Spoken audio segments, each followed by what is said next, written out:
তো বন্ধুরা, আজকে তোমাদেরকে একটাই কথা বলবো, যদি কোনো কিছু খাওয়ার ইচ্ছা হয় তাহলে একা একা খেয়ে চলে আসবে, বন্ধুদেরকে বলবে না।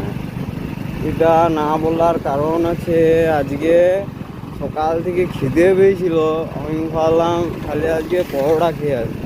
পরোটা খাবো যখন, একা কেন খাবো, বন্ধুকে নিয়ে খাবো ভেবেছিলাম। সেজন্য একটা আমার বন্ধুকে বললাম, বন্ধু চল পরোটা খেয়ে আসি।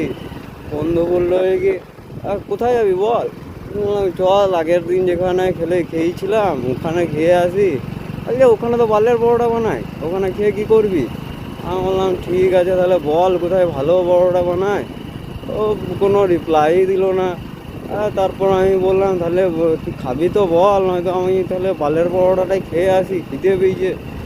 বন্ধু কোনো রিপ্লাই দিল না। তারপর আমি ভাবলাম তাহলে যাই একাই খেয়ে আসি, কি করব, বন্ধুর সঙ্গে খাওয়া কপালে নাই। গেলাম একা একা পরোটার দোকানটায়, গিয়ে জিজ্ঞেস করলাম, দাদা পরোটা দিবে তাহলে? বলছে কি, দাদা পরোটা তো শেষ হয়ে গেল, এই শেষ হয়ে গেল, আর 2 মিনিট আগে এলে পেয়ে যেতে।